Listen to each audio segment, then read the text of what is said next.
Okay, we welcome everyone to this program where actually we shall be going through a series of Science of Life, and we are glad to have our brother Corey McCain taking us through, and we shall be going through soil biology and things to do with agriculture and how they relate to medical missionary. And so without taking much time, I'll welcome our brother Corey to continue. All right. All right. You guys want let's have a word of prayer before we get into this and ask for the Lord's guidance and blessing.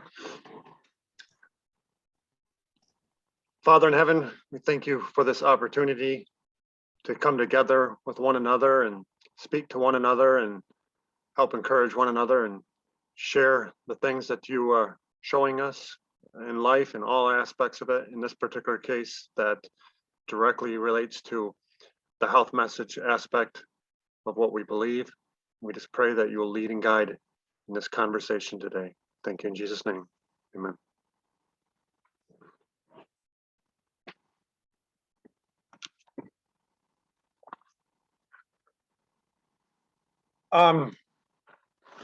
So you guys can ask any questions at any time. You can step in with any comments that you might have or anything like that. This is an area of stuff that in agriculture that I've been studying for quite a while, but I have not begun actually teaching on it. So it's always one of those things, you know how it is when you're studying the Bible and everything, you're learning and learning and learning, but the first time you start teaching something can be a little slow, and you're trying to get your ideas out and share with everybody, and eventually over time, you know, it becomes like clockwork, and you begin to know what you sound like. You begin to sound like you know what you're talking about. Hopefully that can happen here today, and some light bulbs will go off with people and they'll understand some things. But you know, as the doctor pointed out in the original message to Sammy, that it seems like in our Adventist health message, like we're missing a key foundation to the whole thing. And in the area of understanding the soil and everything that's going on in the soil, because nutrition is such a major component of our health message, it seems like we need to be taking a stronger focus and looking at the soil and everything that there is to do with growing plants and our fruits and vegetables, our nutrition, to be able to optimize health. And I think for a long time, you know, and some of these things, obviously when you're talking about gardening or growing food and such, there's lots and lots of different ways that it can be done. There's lots of different things that can be done, different styles that people grow in out there, and we all have different climates and different conditions, different soil, and people are trying to make things work in their area. And some people just, you know, they're happy if they can get any crop whatsoever. But these crops ultimately can vary as far as the actual full impact of the health potential that's in them, depending on the various conditions that they're grown in. And so, you know, we don't want to, it's not a situation where we're really telling people that they're growing wrong or doing something wrong necessarily. It really ultimately depends on a person's goals and what they ultimately believe. And I had pointed out to you guys that the key foundation to this whole thing for me is it possible to grow plants that are 100% pest and disease resistant and of such and producing a food that is such a high quality that that food literally becomes our medicine. And if we're in harmony with the health laws and we have healthy nutrition that is optimal, that is of the highest quality and standard, then if plants can be completely pest and disease resistant, then we too, being in harmony with the health laws, ought to be able to be completely, quote unquote, pest and disease resistant. The issue then, if we believe that that is possible for us to obtain that, the question then becomes, how is that possible? How do we achieve it? Before going on, does anybody have any thoughts on this opening statement that they'd like to share?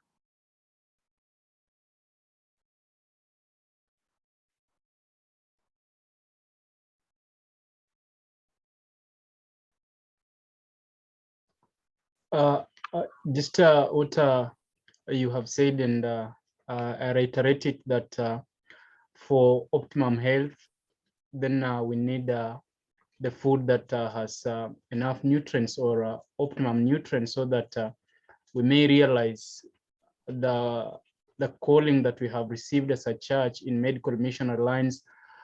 Because one thing that you can attest to, Brother Corey, is that there's some prescriptions that we have been given for certain diseases, dealing with them with natural remedies. But when you deal with, when you use the things that we have been told to use on certain diseases, you find that they are not working. And you ask yourself, why? Is it because there is a lack of faith?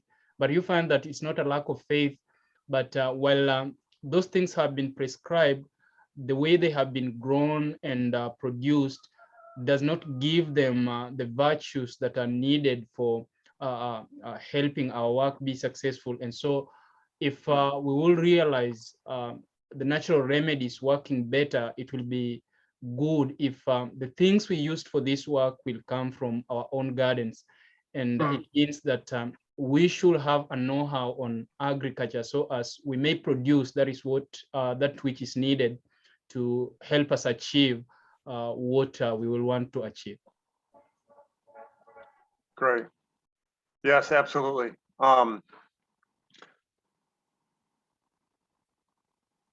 Yeah, there's obviously lots of we've seen various testimonies of medical missionary efforts and this and that, and one gets the sense that it's like there's something missing, like God has given us a message and he's told us that the primary means of the health message is through these particular avenues that we know about as Adventists, the health laws, and that the healing is primarily going to be done through these means versus like just flat out miracles. And so if that is the case, then you just see it's like, it just sometimes it seems like something's missing out there. And I think the area that is missing is, obviously you've got a whole range of health laws that people need to be in harmony with, and you don't necessarily know how well somebody might be in harmony with them all. But so they all, it's a holistic situation where it all fits together and has to work together. But a key component of that is obviously nutrition. And I guess a good way to say this, I'll start with, here's a good principle you might want to write down, because it's probably one of the main principles on this when we're talking about the soil, is a phrase I've learned. This principle is biology trumps chemistry, but only to a certain point. And that's going to be true in human health. In human health, there's lots and lots of factors that are working together and the 8 laws of health for our overall benefit and everything like that. But we're really dealing with a very, whether you're dealing with the soil or you're dealing with human health, you're really dealing with a very complex system, a very, very complex system. And just to give you an example, just in the plant kingdom, you know, if you're missing a single trace mineral in your plant, such as maybe manganese, I mean, you can choose just about anything. There's so many things, these things play roles in enzyme cofactors and various molecules and stuff in a particular plant. If that's missing or not available in adequate supply, there's going to be a deficiency in that plant, no matter what, no matter how much you're in harmony or that plant is in harmony with all other situations, all other conditions. There's a minimum, what do you call that? The law of the minimum, I think it's called, where if you're missing this one thing, there's going to be a deficiency in health. And that's important to understand.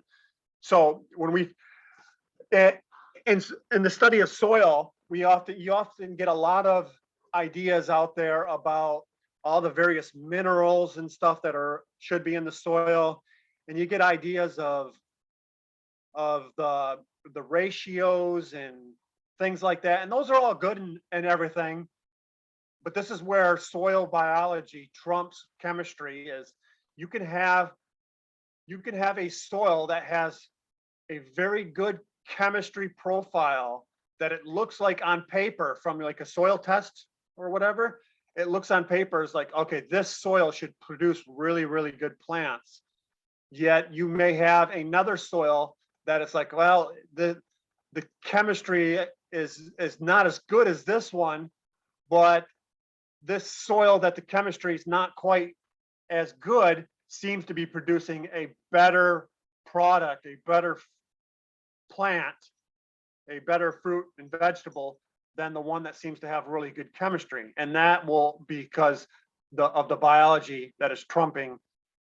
You can have a situation where the biology is actually better in that soil, other soil, than in the soil that's got really good chemistry. And biology will always be the bigger factor. However, to the limiting point that biology, this is part of that principle, this is the key, something that's key. Biology cannot create missing minerals. If there is something missing in the soil, then there's going to be a deficiency in the plant or the system. Biology is not God. It's not going to create something that's simply not there. And that's an important point. You may have too much of something and various things. And a lot of times deficiencies are actually caused by having too much of certain minerals, whether it's man applied or just the circumstances of that particular soil. You can have an oversupply of a particular mineral that causes a deficiency in another, and there's all kinds of other chemistry related things that are going on in the soil that also tie up minerals. That you may have an adequate supply of these minerals, but the plant isn't able to get them. But this is where a focus on working on the biology really becomes important in making those minerals available to, I don't know, hold on one second. I gotta see what this thing is doing.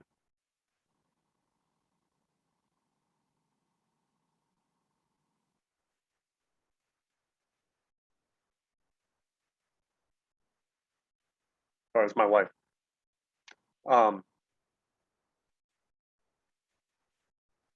So having that, just remembering that principle, that the biology is the key factor that is going to motivate and drive plant health. But at the same time, we need to know what's also in the soil. chemistry wise, and we need to know some things about chemistry in the soil and what's going on, so we can understand what might be missing, or do we have a situation in our given soil where we have too much of a given mineral that is impacting the uptake of another mineral, or it's locking up certain minerals because of the chemistry that's going on in the soil. So with that said, I'll leave it open too for anybody that might want to chime in at this particular point. I just want to make sure everybody, because I'm trying to keep it really, really simple right now until we know how deep we can really go with some of these things and talk about specifics and get into some pretty deep details. I'm just trying to keep this at a surface level that is simple for people to understand that may not have a huge background in studying these particular things. So does the point of, do people understand and grasp the concept that the biology trumps the soil chemistry, but only to a degree, that the biology cannot make up for missing minerals? And that is this is a key foundational principle. Does anybody want to chime in on that? I just was wondering, when you say that the soil should not be given much more than what it needs, I think you talked about fertilizers. Sorry? Did you say that the soil should not be given more than what it needs when it comes to applying the fertilizers? Okay, that's anytime. This is what's going on with typical chemical agriculture, as they're just throwing on a few minerals, but they're typically applying these things in amounts that are totally imbalancing the soil. And what you got to look at the soil as far as actual minerals in the soil. You can look at it from two aspects. There are minerals that are bound up and locked up in a way where it's not plant available. That is not going to as much mess up the balance of the soil. What happens is, if you have a lot of soluble, like this, you have lots and lots of soluble potassium, lots and lots of soluble phosphorus, or any particular mineral from, and particularly chemical fertilizers. If you have lots of excess soluble, that means that plant is going to be, those nutrients are going to be so readily available to the plant that it keeps the plant from able to get other minerals that it also needs. So we're wanting to understand how to ultimately, having a mineral supply that's adequate, but not in overabundance, but at the same time realizing that, okay, wait a second here. So I don't necessarily need lots and lots of extra excess minerals. I need to have a balance in the soil, but I also need to realize that, okay, what are the things I need to do to be able to focus on the biology aspect to make particularly minerals that are not available in the soil become available to the plant. Things like calcium phosphate. Calcium phosphate is a mineral. The chemistry, the way it works, calcium and phosphate tie up in the soil. And then you have a situation where there may be plenty of calcium in the soil. There may be plenty of phosphate in the soil, but the plant is not able to retrieve it very well because this is a locked up mineral compound, and it's not available to the plant in that form. Biology has to work on that mineral in the soil to make the calcium available to the plant, make the phosphorus available to that particular plant. Now, there are things we can talk about and do as far as working on that biology, but I'm just trying to lay down the point that we can have this chemistry in the soil, and but it's important to understand that what we're ultimately wanting to focus on and achieve once we've dealt with a chemistry aspect of the soil, because I do believe we want to find out and address the chemistry issues that are in the soil to the best of our ability first. And then once we've done that, we want to take a focus on, okay, we have chemistry, our soil has what is needed for the plants. Now, how do we get the plants to be able to obtain that and get it? And that's where we begin to focus more and more on the biology of the soil and what can we do to help that biology because biology is a thing that is going to take time to be able to grow and prosper in that soil, to be able to get the minerals and get that plant to a stage of health that is going to be completely disease and pest resistant. Yes, my question was this, Corey. Let me take you back. Is there an instance where organic manure can be much for the soil? Yeah, what I've noticed. Oh, hey, Richard. Yeah. Come on in. Okay. I'm just on a Zoom meeting right now on some agricultural stuff. Hold on, guys. Take your time. Don't let it So you can come join us if you want. Hey! Hey! He took me here so I can drive back. Oh, that's cool. We got some friends coming over to help out Welcome. on the property today from church. Hold on one second. I just got to get it. Let's make sure it's quiet enough in here. The dog's all excited.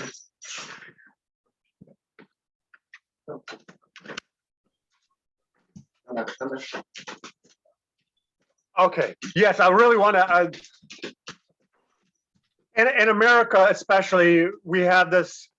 The one thing that I've noticed is, you've got typical agriculture, and it primarily focuses on what we call NPK, nitrogen, phosphate, potassium, and there's an oversupply of those in the chemical way and to grow their plants. And then you've got the strict organic aspect of things. Now the chemical industry, the chemical agriculture, they're producing terrible quality. They're producing plants that have all kinds of problems with disease and pests. So they're constantly having to apply all kinds of fungicides and pesticides and everything to keep up with it. The issue is that people then go over to the organic side and they're like, here, we're going to do everything 100% strictly organic. And we're just going to use things like manure and compost. And then we're going to use, and then they end up using a bunch of organic pesticides and fungicides to help out. The point is what I've noticed is both sides still have the same problem. Both sides are primarily focused on NPK, nitrogen, potassium, phosphate, and they're just doing it. One's doing it organically and they're having the same pest and disease problems. The other is doing it chemically and they're having even worse pest and disease problems. So yeah, the organic route is better, but it's not really solving the actual issue. Both sides are still having the same problem, and that's typically because what you'll find, especially in manures, they'll often be very high in phosphates, very high in potassium, very high in nitrogen, and nitrogen issues. I mean, we can go into maybe another time because a lot of plant health, of pest and disease, revolve around nitrogen. That is a key component in the plant. Nitrogen in two forms, ammonium and nitrate. And just to explain this simply, when the plant is taking up nitrogen, what it's ultimately going to do with that nitrogen is get it into a form where it can make proteins out of it and plant structure. What happens is there are missing elements, missing things in the plant, and not all of that nitrogen, whether it's in an ammonium form or in a nitrate form, gets converted over into complete proteins at the end of the day. And so you end up with excess nitrogen in either the nitrate form or the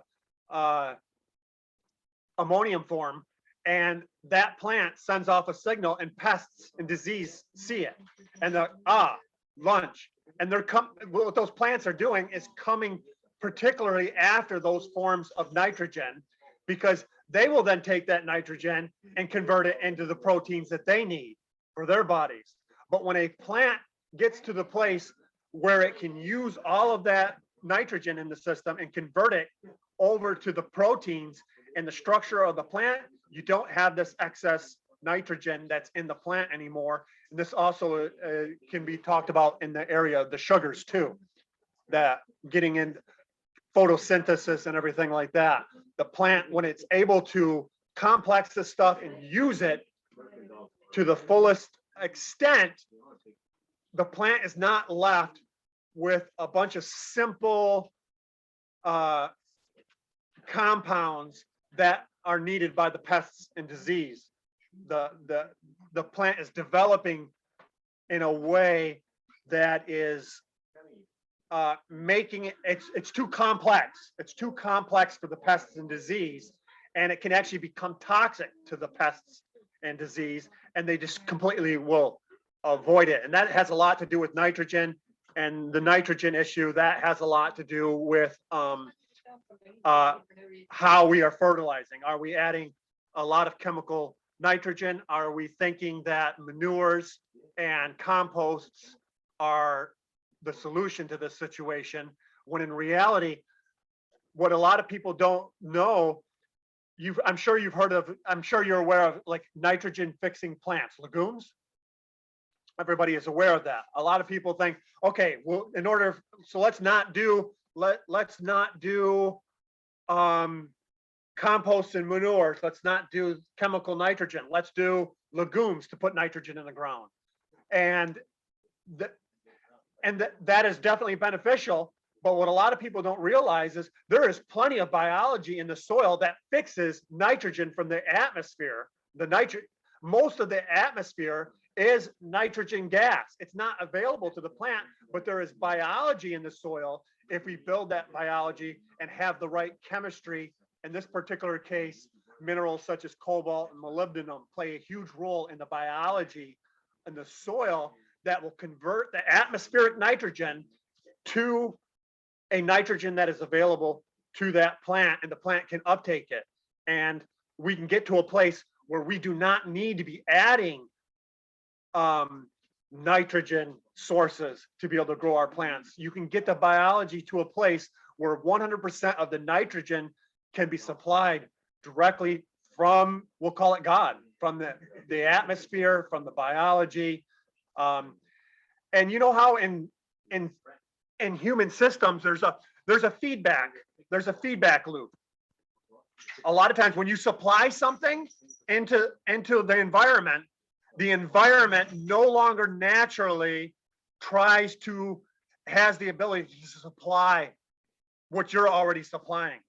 I'll give for an example. Back in the day, before I had anything to do with Christianity, I was big into bodybuilding and steroid use, and I would inject myself with testosterone. Well, that would shut down the system, so my body wouldn't produce testosterone anymore. Because I was supplying it synthetically. And so the feedback loop stopped working, and it wouldn't function normally without it. And then you end up with other problems. It's the same thing with the soil. So long as we have to keep, and particularly with nitrogen,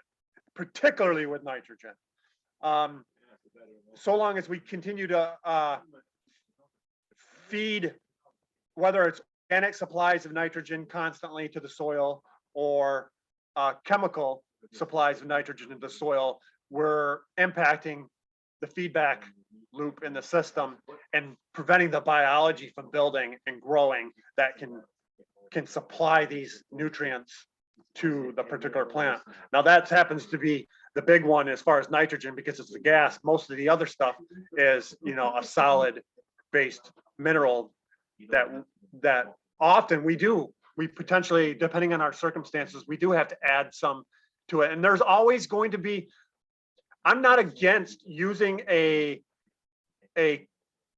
chemical fertilizer, so to speak, like a potassium versus an organic source. It all depends on the various circumstances and the conditions of what your particular soil needs. And we always have to, and anything that we're adding to the soil is going to have an impact. It may have a positive impact. It may have a negative impact. It may have a temporary negative impact. It can have a negative impact on the biology in the short term, but biology is something that we can recover in the longer term. But we do need to first address that mineral issue. And I like your question, because so many people think that just simply adding manures and composts are a solution to situations, when manures and composts are great. They may be great. It depends. Without going into the details, it's going to depend on a person's circumstances of their particular soil, their minerals. What are they trying to do and accomplish in their particular situation? They may have a situation where their soil definitely needs manure or compost. They may have a situation, I'll give you, like in my particular case,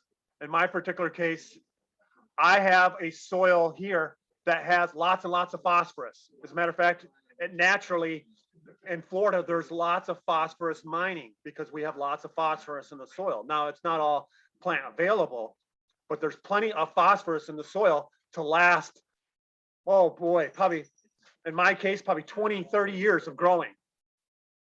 There's various soil tests you can get to see what's truly in the soil. And I have lots and lots of phosphorus in my soil. So I'm personally, in my case, in amending my garden, I have not added any composts or manures in my context, because those things tend to have a lot of phosphate in it. And I don't want to add more phosphate to my system and potentially tie up other minerals, because phosphate, a lot of your minerals are going to have either a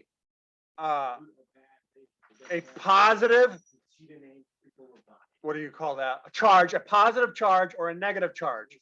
Phosphate has a negative charge, and it has one of the strongest, probably the strongest negative charge out of all the minerals in the soil. It has what's called a triple negative charge, and it will attach to all kinds of things in your soil. It will attach to calcium, it will attach to zinc, iron, all of these things, because a negative is going to attach to a positive and tie this particular stuff up. So whenever you get into a situation where you have excesses, particularly of phosphate, you can tie up a lot of things. So we have some chat things. Let me check at these chat questions and look at these. Thanks. How can we reclaim soil which has become acidic through use of commercial fertilizers? Okay. Now, that's actually acidic soils. That is a much easier and better situation to have to deal with than if you have very high alkaline soils. So just remember that fixing a acidic soil is far easier than fixing a soil that is extremely alkaline, like a pH of 8.0 or higher, with lots and lots of calcium carbonate in it. It can be practically nearly, I don't want to say impossible, because there are some other things, principles and stuff like that, that if you do have a high calcium soil, a high pH soil, there are some things that can be done with that from what I've learned. But fixing an acidic soil is pretty simple for the most part. I mean, once you get off the commercial fertilizers, and the main thing that we would typically use to bring up the acidic level, and typically, from what I understand, we're looking for a pH. For most stuff, the optimum pH is going to be that 6.3 to 6.5 range. It's typically 7 is going to be usually doable, but 6.5, you're looking for like that sweet spot. It seems like right around 6.5 seems to be that sweet spot, and you can accomplish raising that pH if you're below that range with calcium carbonate, lime, And if you need magnesium in the soil, you can find like a dolomite, which has magnesium with the calcium to particularly add to that soil. That can bring up the pH of that soil. Also, there may be some other fertilizers and stuff like that that, if added, will help with the balance and bringing that pH up. Another aspect of this, and this is true for acidic soil and alkaline soil. If the biology gets developed, what biology will do is it will cluster around the roots of a plant, and it forms all these soil nodules and everything all around the root hairs and everything in the plant. And it will literally change from what I've read, it can change the pH around those roots of that plant by up to 2 points. The biology can, right in the sphere of that plant. And the plant, even though it may be growing in a pH soil of 7.5, that plant can experience a 6.5 environment when the biology is fully optimized. So you have a situation of the plants play a role in the pH of that particular soil, and the chemistry. So, but typically, lime, calcium carbonate, magnesium carbonate, those are the things that we're looking at to deal with bringing up an acidic soil. In my particular case, I had some, originally my soil was in the 5s, and I just simply added some calcium carbonate, some lime to bring that up, and it's pretty simple. Now the issue here is, I'll bring up, is often there's one of the problems I've recognized in my study is, in optimal conditions, we would have a situation where the soil has a buffering capacity or an excess of a given mineral, say whether it's pretty much all of them, in some type of bound up form. That's good. Because what can happen is, so you add some lime to your soil, it brings up your pH to an optimum range this year. After a couple of years of rain, the pH is back down. And that happens because there's no buffering capacity. And what a buffering capacity is, there's no extra calcium or anything to replace after plants have used that calcium and that magnesium, or the rain has washed some of it out, the pH goes back down. So we constantly are having to add back in if there's not a buffering capacity. That can be fixed through things like, particular if you have like a rock dust in your area that might be available. Typically these rock dusts don't have a lot of immediately available minerals to a plant, but they can be added, that can add extra nutrients to a soil that basically creates a storage to bring those numbers up. So when certain minerals like a calcium is used by the plant or washed out, the biology can release that and it replaces it.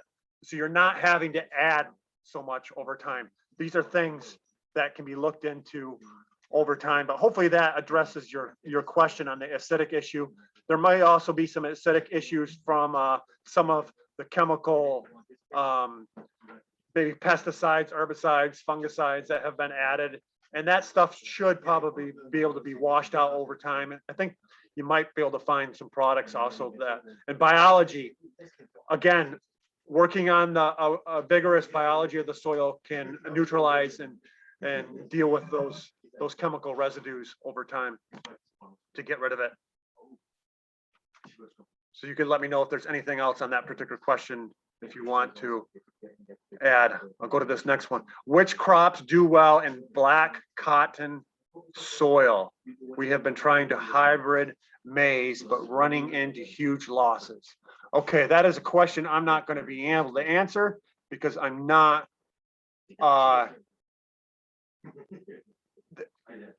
this is not as far as the crop specific to certain conditions and stuff, this is not my area that I have done a lot of study in yet at this particular point. To know a lot of that particular stuff. My study is simply right now revolving around the area of trying to understand the chemistry and the biology. Ultimately, over time, I will learn, okay, because each plant is going to be different, and have different needs in different situations and stuff like that. But that is not something that I've personally have a significant amount of study in to help you there and that. So sorry about that. Corey, I got a question. Something I don't know about at this particular time. What'd you say, Curtis? I got a question.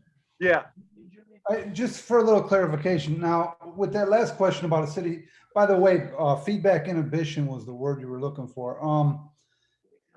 With that last question, you know, you've emphasized a lot about biology, but it seems like in your answer, you focused a lot on chemistry. I mean, that's just my takeaway. So Right. here's the question.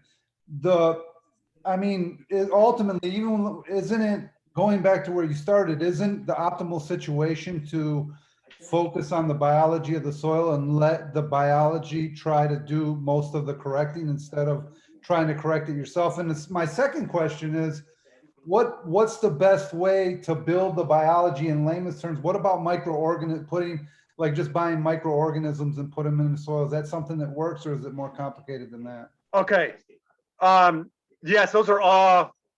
Yeah, those were all things that I was going to eventually get to address. So good question. They were part of the aspect of what I was going to address, and I'm going to do that in just a second. I want to read this last question first, Curtis.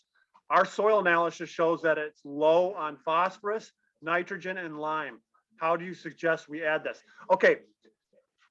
The first thing I want to ask, I don't know, I'm sure you guys might have, I don't know, I don't know what particular, okay, here's a, one thing I want to know as far as on this soil analysis is there is different extraction methods that are used in a soil analysis. And it's important to know, like over here in the United States, a Melic 3 is a common one to use.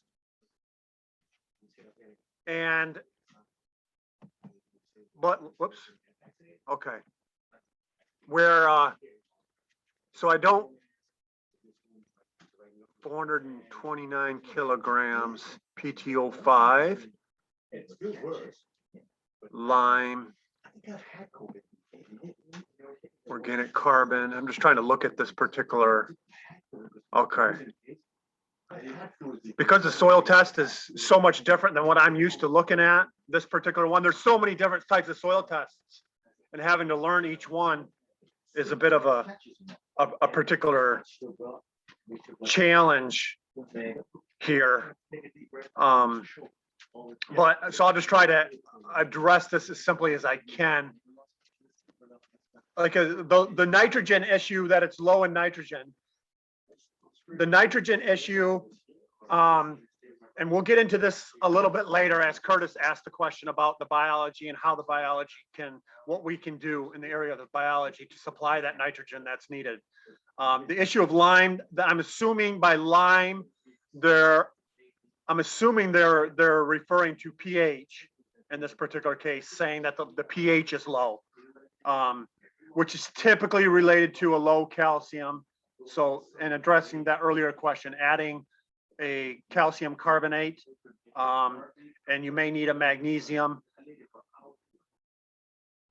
I use a soil test here in my area that it covers a bunch of different minerals, lots and lots of minerals, not just a few things.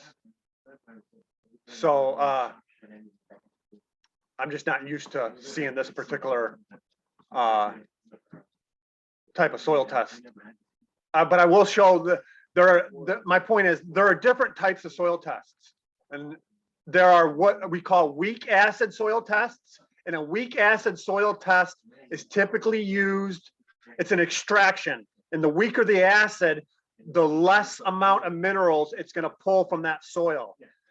and it basically is trying to mimic the plant available minerals to a soil, where a stronger acid is going to pull more minerals out and show you more minerals in the soil. But because that acid is strong, probably stronger than what the plant is able to do, those minerals might not be necessarily available to the plant. And then there's even really, really strong acid tests, which are designed to not necessarily show you what's available to the plant, but they're to show you what in totality is in there in the soil. And a lot of times, and that particular soil test, I don't know if you guys have it available over there, but that is more of a favorite of mine. I use both various soil tests, but it's a good idea to try to find out what really truly is in the soil, because you can have a particular soil test that has a weak acid and it's showing you that you don't have a lot of phosphorus available. But if you had because the acid is so weak, but if you had a different type of soil test that is a much stronger acid, it may show you that there's actually lots of phosphorus in that same soil. And it's like, okay, there's actually lots of phosphorus in the soil. It's just that the phosphorus is not immediately available to the plant. And we think a lot of times in chemical agriculture, they're using a soil test and it says, okay, my soil test says I need to add more phosphorus. Well, is that really true? Does it really need more phosphorus? Or is there actually a biology issue and that we're focusing in the wrong area? Because if we were focusing then on the biology aspect of things, we can then ultimately make that phosphorus available to the plant. And it's not really a phosphorus shortage that's in the soil. It's just a biology issue. But chemical agriculture has developed a lot of these soil tests, and the reason that what they've done is they've given you a platform of a particular soil test, and you read it and you're like, oh, it's low in this. That means I need to add this. Not necessarily true. It might not be true, but they've developed it that way. So that way you'll have to buy more of these fertilizers from them.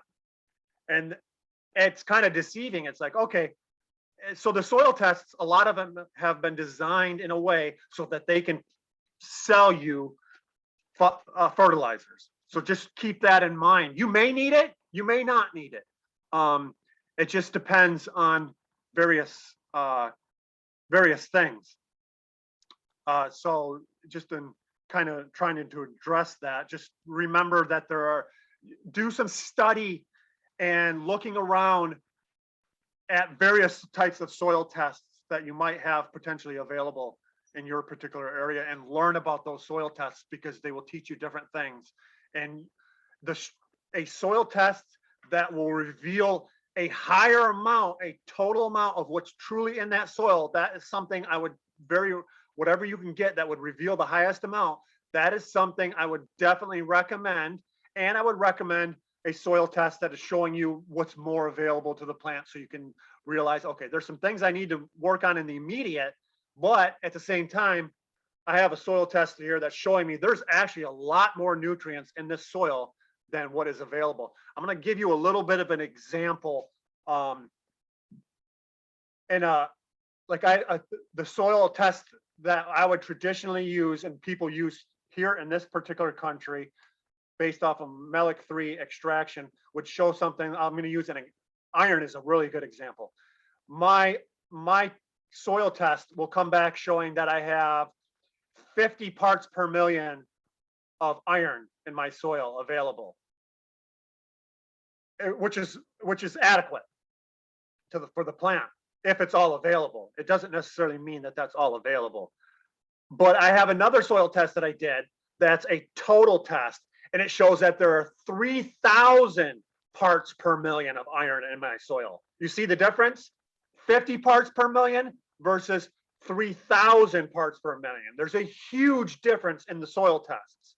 The one is showing that there is just put it this way, 3,000 parts per million of soil tests in a soil will pretty much last probably for eternity.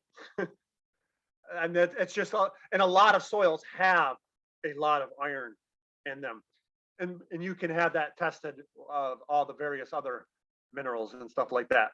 I'm just showing you the difference between various soil tests that will show you, hey, this is what is in it, where this soil test is showing you, hey, there's there's actually a lot in this, but granted, very, very little of what that soil test is showing is actually plant available. So that's where we get into focusing on the biology, which I promise you, Curtis, we will get to. Yes, we are focusing on the chemistry aspect of it right now, but we will get to that biology aspect. So so it's a hard question to ask about what do we do when you have a soil test that shows low phosphorus or low anything.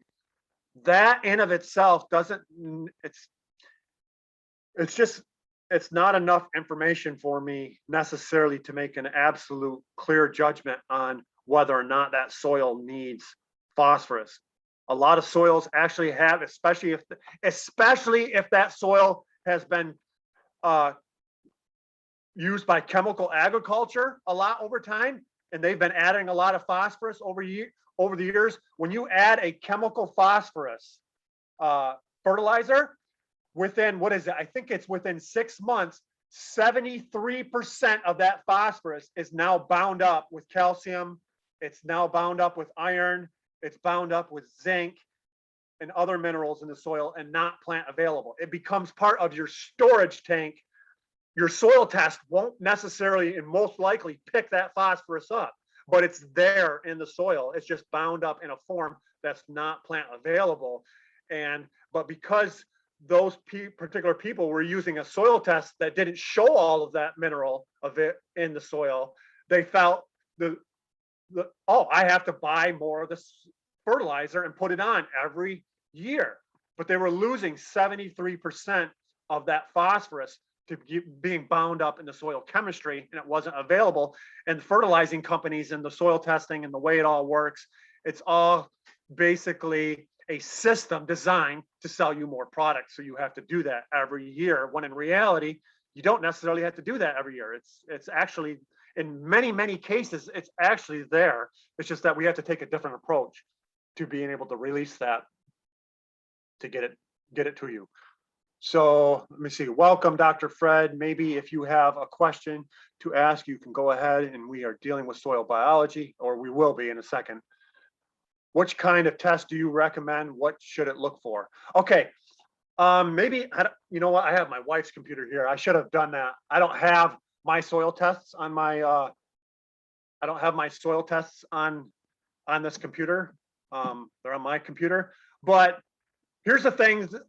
I'll give you a list. If anybody wants to write this down, I'll give you a list of all the minerals that the soil testing that I do looks into, okay? And it actually leaves out, in my particular case, nitrogen, because I'm looking at nitrogen. Nitrogen on most soil tests is almost a worthless thing to look at, because nitrogen fluctuates in the soil so fast because of off gases, and it changes. It's not like a potassium or a phosphorus that is a solid mineral that just stays there. Nitrate in the soil leaches very quickly, and it also, ammonium is going to off gas back into a gas, and so nitrogen fluctuates very fast. So it's one of those things that a lot of people don't pay a huge amount of attention to, like the other minerals in the soil. Just letting you know that about nitrogen. You may get a soil test that says it's low in nitrogen. Well, it may have been low in that particular situation at that particular time because of various circumstances. Maybe the amount of time it took to get it to the lab and get it tested, or the hydration water level. There's so many things.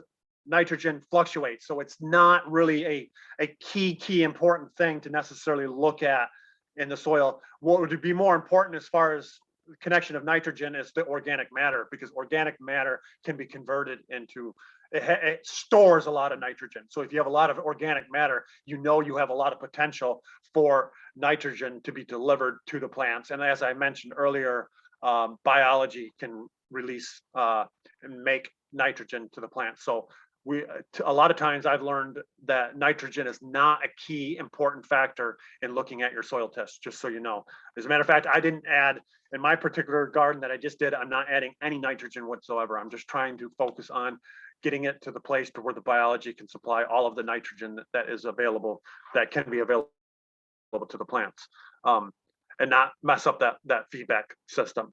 In the short term, it may cause some plant development that might be a little bit slow, or there's some ways that we can deal with that we can talk about later. But so nitrogen is something that's often maybe on a soil test, but I don't find that to be a critical thing. Everything else that I'm going to list is critical, and things like phosphorus, obviously phosphorus, potassium, calcium. So hopefully somebody's writing these down. If you need me to go slower, let me know. Magnesium, sodium is even has some importance. So sodium will usually be in a soil test. So then iron, manganese, zinc. I'm watching him type that up. Copper. Okay, then we get into some very, very trace minerals. You can put these kind of in a subcategory. Those are your iron, manganese, zinc, copper. What am I missing right there? Iron, manganese, zinc, copper. Hold on one second. Let me grab mine.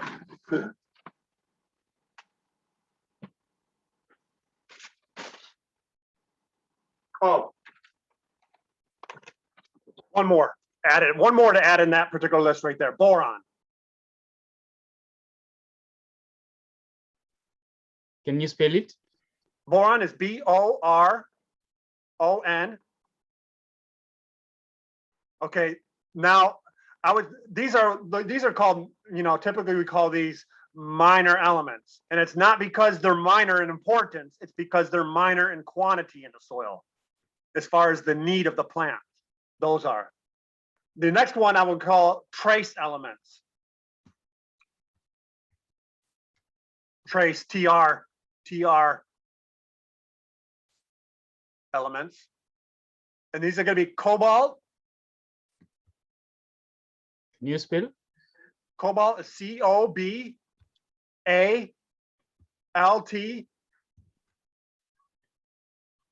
Next one, molybdenum, which is M-O-L-Y, B, D, E, N, U, M. The next one is selenium.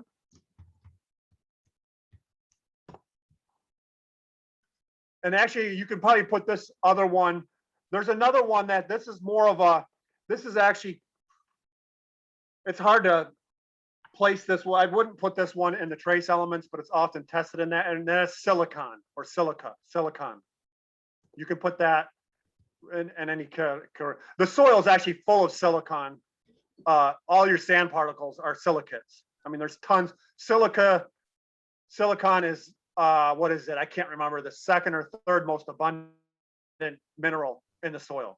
However, very, very little of it is plant available.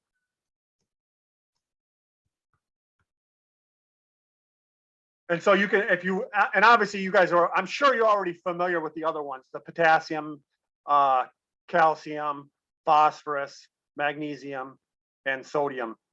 I don't know if you want to write those in, but those are all things as far as that in the soil test that I do here in my area that I'm looking for. Now this doesn't mean that that's all of them, but this is going to be the main things that are really, really going to have key important factors in your plant health. Now I'll tell you, there's obviously, and if you look at a periodic table of elements, there's a lot more elements than that. And we do not know what all of these elements and the extreme trace levels might play as far as the role in the plants. And a lot of those, I'll let you know right now, if you're looking for something that can add a little bit of trace minerals, and that is seawater or kelp in the right amounts. You have to be careful because of the sodium that might be available, but sometimes you might be able to find a product where a lot of the sodium and the chloride has been taken out of them. But seawater has practically every single element in it and is something that can be used that is good for adding. We're talking about even minerals that we don't even have in this list. You're not even gonna get it tested at it. It's a situation of, we don't even know exactly what all of these do, but minerals play a key component in all kinds of enzymes and various things like that. I'll give you an example. You probably heard of like a vegetarian vegan diet. People can have problems with vitamin B12. People have heard of that. People saying that, oh, you're going to be short on B12 if you're a vegan. You're not going to get B12. Well, I don't think that's true. It's just more of a lifestyle situation, and we can get it. But B12, the molecule, the central component of B12 is cobalt. Cobalt is listed in there, and cobalt is a major important mineral in biology, having to do with nitrogen fixation and stuff like that, and the component of making B12 in biology. So if you're harvesting your green leafy vegetables from your garden, you will have biology on that plant that will have the B12 and the cobalt in there if you have cobalt in the soil in adequate forms, and you can eat that. Obviously your lettuce or whatever you're growing, and you'll get your B12 through the biology. That's just an example, but all of these minerals play various functions and all kinds of different compounds and stuff like that. So those are the type of things that I would look for. You just have to do, like I said, do some studying on the minerals. Is there any more questions on does anybody want to bring up, because I mean, obviously there's millions of things we could go over as far as the mineral aspect of it. But I'm just trying to give a really, really simple overview of the minerals to look for. And I mean, we could go over each individual mineral and the role that it plays in the health of a plant and everything like that. But I don't think we want to do that today. I kind of want to get onto the biology aspect of it, but I do want to see if which books do you recommend we read for more information? Okay. I have not been reading particularly any specific books on this stuff. I follow a lot of, I'll give you the YouTube names and stuff and websites of where I'm getting most of my information. Actually, a lot of the stuff, articles and stuff like that. There's two really important places that I've learned a lot of the stuff that I've learned from that goes over a lot of this stuff. And Sammy, so if you want to type this down, this will give people a place to go and look. If they just did a search on this, and you can find videos on YouTube, and you can find the websites and references to this. The first one, I'm going to give you a name, two names. John Kempf, he's a Amish guy. John Kempf is K-E-M-P-F-H,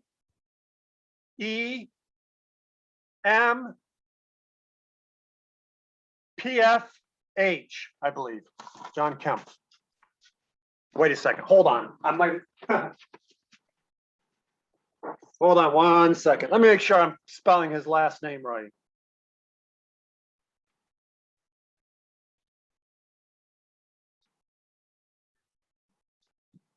I don't want you getting the Kemp.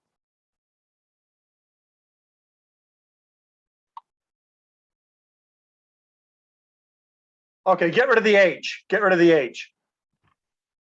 Okay, there. That's how you spell his name. This particular guy. Is there any particular, excuse Corey? I'm sorry? Is there any particular book by John Kempf that you recommend? I'm not sure. I know I think he's in the process of putting out a book, but I don't know if he's actually got it out yet. What I'm doing is I'm watching his videos on YouTube, and I'm reading his stuff on his website. Okay. But if you typed in the name, if you just did a search on John Kemp, you'll start finding all of this stuff on YouTube. He's actually, his company that he owns is called Advancing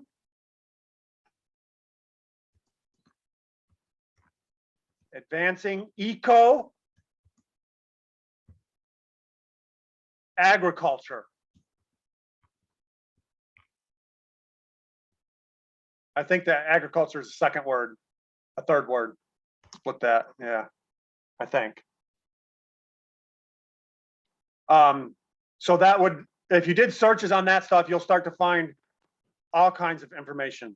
And I mean, he gets into some deep stuff. There's nobody that I think out there that knows and understands things like this particular guy. Another one, and this particular guy is from Australia. His name is Graham Assay.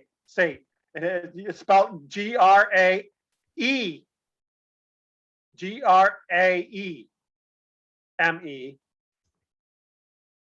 So you can Graham Assay. Yeah, you can get rid of that first one. The last name is Saait.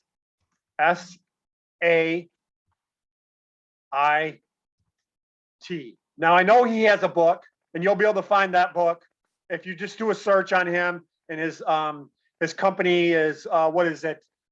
Nutritech Solutions. That's I think it's I with an I, not an A. Nutritech. There's a hyphen in there. Nutritech Solutions. That's his company. And he has a website, and he has lots of articles to read. And he in particular, Graham, will go over all of the minerals. He spends a lot of time explaining what each mineral does and various things like that. So he's probably my best source that I know of for not only the minerals, but how much you would like to see in the soil based on a certain soil test. So I really like those particular two sources. There's lots of other ones online. Once you get to looking through these two guys, you'll be led into other avenues and stuff like that. But these two really have a lot of really good information and understanding on this particular stuff, and just researching those particular guys. Okay, thank you so much, Corey. I don't know how many minutes you have still. I have plenty of time on my end. I don't know how much time you guys have. Maybe we should go up to 5:30. That is more 20 minutes. Okay, yeah, we can. Yeah, we want to at least touch on the biology aspect of things. Yeah, before you go to biology. Okay, yeah. Any more questions on this, on the chemistry? I wanted just to maybe you explain if somebody was going to start organic farming, what will be the basic things and the procedure to go through so as that he may have a better result of what he is starting? What will be the basic things that he will have to look into, and what are the procedures? Okay. Well, the first thing I would want to address is this term organic farming, because I don't know what you guys have over there. Is in the United States they have like certifications and stuff, and what I would call strict organic farming, where you are not allowed to use any quote unquote synthetic fertilizers whatsoever or anything like that. Just so you know, what I'm studying is what we typically call regenerative farming. It's a little bit different because, in regenerative farming, yeah, we're going to stay away from chemical fungicides. We're going to stay away from chemical herbicides. We're going to stay away from chemical pesticides. We're going to stay away from that stuff. And to a lot of people, if you stay away from those three things, that's considered organic.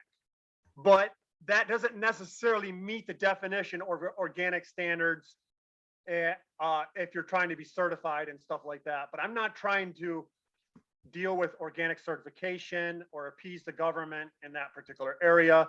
And just try to give you an example. If I have a deficiency in my soil of cobalt and I want to add cobalt into my soil, I'm probably not going to find that in an organic source. I'm probably going to have to buy a synthetic cobalt sulfate and add that. I have no problem with doing that. If you're in a strict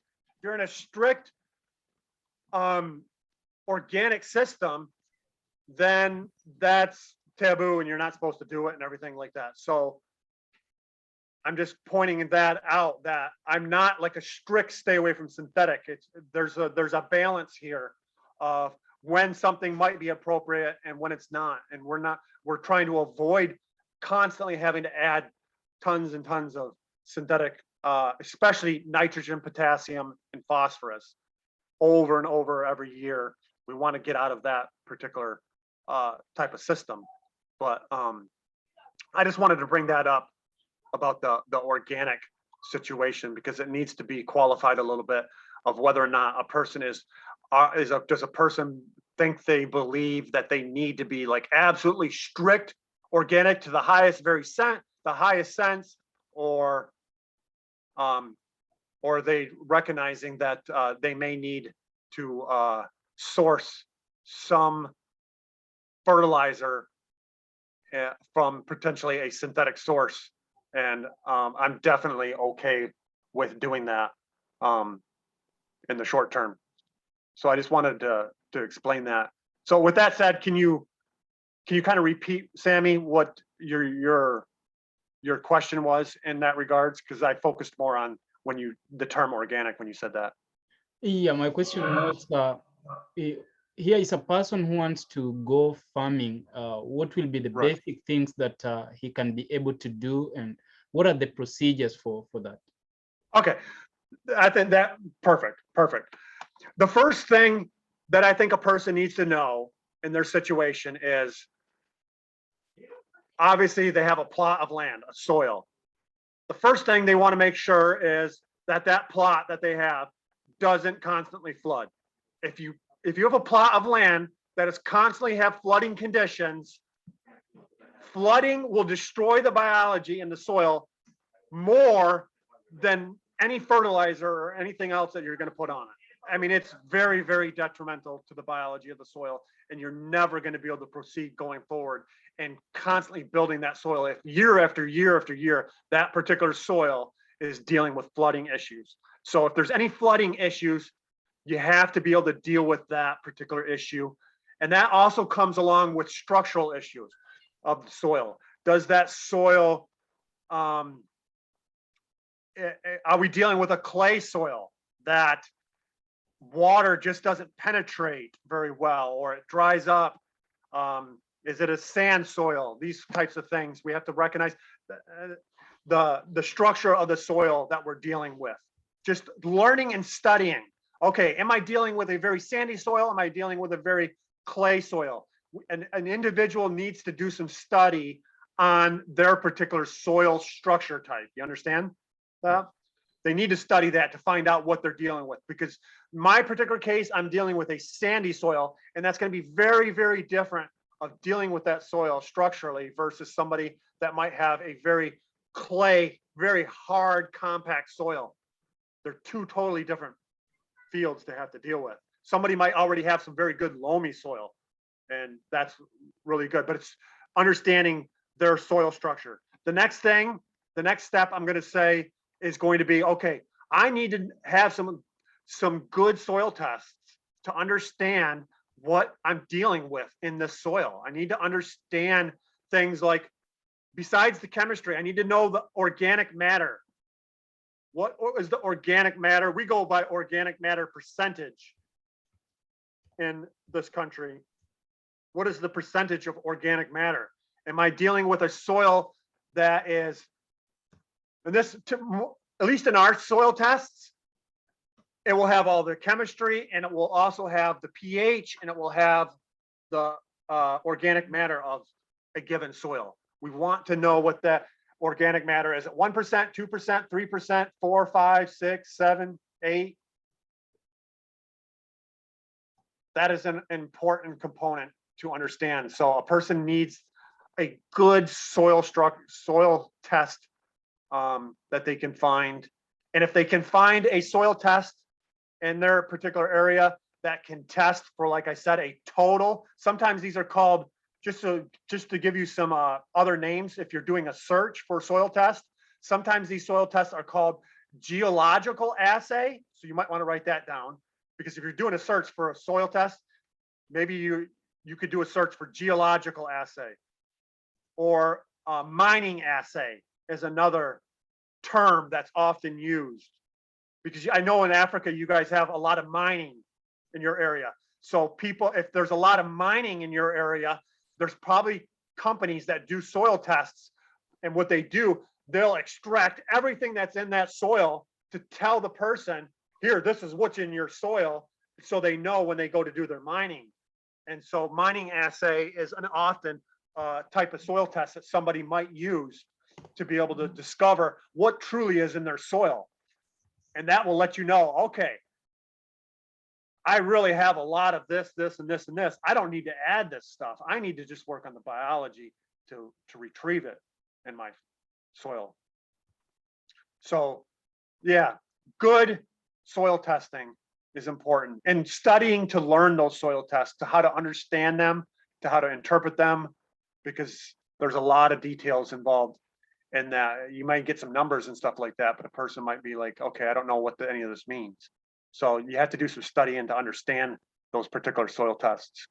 Once you've got your soil test, I would say a person then they need to study, and that's what we're going to go over next. They need to understand the principles of building biology in the soil, and that's what we're going to go over next.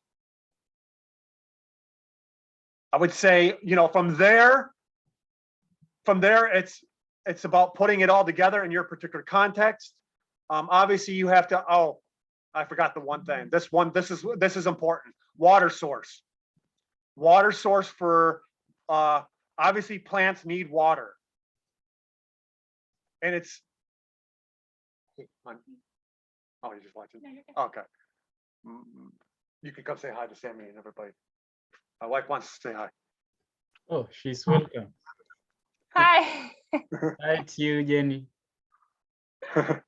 Water, whatever water you're using for your irrigation, you want to get that water tested. You want to know what's in that water. If you have high bicarbonates in it, lots of excess magnesium and calcium and stuff, or anything in that water, it can be very detrimental to the growth of your plants, especially bicarbonates. So you may be using a well water or whatever like that. Obviously, if you're just using rain, that's great. That's perfect. That's the best you can get. In my particular case, my well water on my property is terrible. It has very, very high bicarbonates, but I have a pond, and the pond is, I got that tested, and the pond is excellent, excellent water. So I bought and hooked up an irrigation system that pumps water out of my pond, and it irrigates everything with my pond water. So this is why understanding your water is very important. So that's something a person needs to really look into, is their water, because that will affect the health of your plants. Learning about that water. So let me think here. Yeah, basically from there, it's like, your seasons, that your growing seasons, the type of plants you're going to grow, various things like that. Those are the big things. Let me read this real quick right here. That is an educative presentation. I am curious to know if there's a simpler way of maintaining soil nutrient balance other than sampling for specific deficiencies that we intend to fix. Should we be worried that the denudation and other degradation processes, as well as soil pollution, may be mocking at our attempt in restoring the soil. Is it right to assume that a potato grown in one corner will be different from another grown at another end, yet on the same piece of land? I'm asking this because I think there's little we can do for the polluted soils, and we should be looking for virgin soils. Any comments? Okay, the issue of the soils. Remember, this is all of what we're talking about is in the context. You may have missed that. Is do we believe it's possible to grow plants that are 100% pest and disease resistant? If we believe that's possible and to produce the extreme highest quality of nutrition type plants that are going to be the healthiest for us. This is the context we're looking at. If a person believes that's possible, the question is how do we obtain that? If a person, maybe a person in a particular context, they're not as worried about getting to that level. Maybe they just want to be able to grow some potatoes that are going to be good and healthy and everything, and they don't, I'm not telling anybody that they have to go to that extent to be able to grow that type of fruit and vegetable. And they may just want to use some manures or some compost and do it very, very simply and not get involved in this depth of a situation. That may be what they're trying to do. And that's very, there's nothing wrong with that. A person can do that. We're just specifically talking about, is it possible to achieve a condition of growing plants that have just achieved such a high level of immunity that they are completely resistant to pest and disease, and therefore they are transferring that to us to help us ultimately with our own health and our medical missionary work. So you may have missed that context, and that's why we're going into such deep, ultimately very deep context of the complexity of the situation. If a person's not really interested in that, they can do the best that they can do in their given situation. And that may be what you're looking for, I don't know. But if that answers your question, hopefully it will. And even virgin soils are ultimately going to be missing something or need we have a role to play in stewardship in this. And it just depends on what are we trying to achieve. And so we have to answer that particular question for us. And it is, I'm not going to lie, the study of trying to understand how to develop plants that are completely pest and disease resistant. This is not for, if somebody is wanting something extremely, extremely simple, this is not that. This is not that. This is something that is studying to learn and understand things on a very deep level to be able to accomplish something that very few people are accomplishing. So that's the context, and that's important to understand. And it's not a situation where we're trying to say that somebody's doing it wrong, or they have to do it this way, or they have to do it that way. Many, many people grow very good fruits and vegetables, growing it, using manure mixed in with their gardens and such, or compost and stuff like that, and they're perfectly happy with that, and that's fine. That is perfectly fine. So hopefully that adds that particular context to that. Before you Go ahead. Before you go to the next level, Corey, I'd like to take you back because you said that you can go and get synthetic nutrients to add in the soil. But my concern is this, because you have talked about calcium and magnesium, and we understand that calcium is plays a vital role of plant growth and cell formation, cell wall formation, and then magnesium deals with maintaining the soil structure and particularly calcium of controlling, of balancing calcium and magnesium. Right. And now, if you say that we can go for synthetic, and we will be coming to the issue of how this has to do with medical missionary. Don't you think that when we reach at a point, we say that we shouldn't bring anything that is artificial into our bodies? It messes our cell formation, and also it makes our body not balanced as it is while dealing with calcium and magnesium. Right. Okay. Now, the first thing that we have to understand, this term synthetic fertilizer, a lot of people misunderstand this and think that these molecules are being made in a lab somehow, and that's why it's synthetic. And that's not what's happening. All it is a chemistry where you're taking, they will typically mine some phosphate from the soil. And if you take phosphate and through, maybe they might use heat or water or anything, mix it with calcium, you end up combining the two into a calcium phosphate. Because most of your fertilizers you'll have a cation and an anion. You'll have potassium sulfate, magnesium sulfate, these types of things. And that's all that it's really doing, is taking it.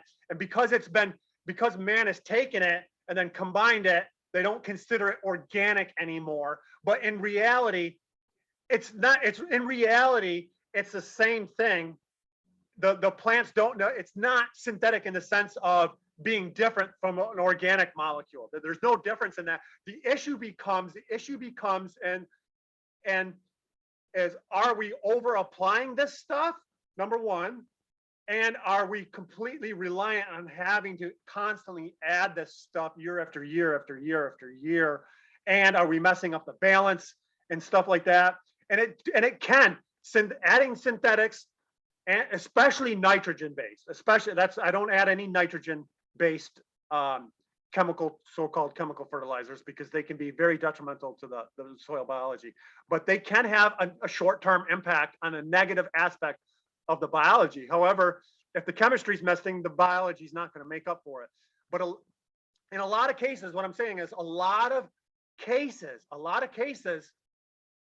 depending on if you get the right soil test, you'll find that, wait a second, I already have abundant potassium. I already have abundant phosphorus in the soil. I don't need to deal with nitrogen. That's your NPK. That's your biggest ones right there. A lot of times, with synthetic fertilizers, you're dealing with the small stuff. Like, I need a little bit of magnesium, or I'm sorry, a manganese, or iron, or zinc, or cobalt. These are very, very small amounts. And a lot of times, these are things you might only have to add one time ever, potentially, into the soil. And you're not going to have to do it necessarily year after year after year of that. So that's important. And there are also ways you can take like a synthetic fertilizer, and if it's like mixed with water to be sprayed onto the soil and incorporate, whether it's tilled in or whatever in the soil, you can mix it with things like humic acid or humic substances, fulvic acid. These are organic things that what they do is they chelate with it and they buffer it and they make it more plant available and less harmful to the biology in the particular soil. But we do want to watch, we do want to be careful with the synthetics. We want to be careful.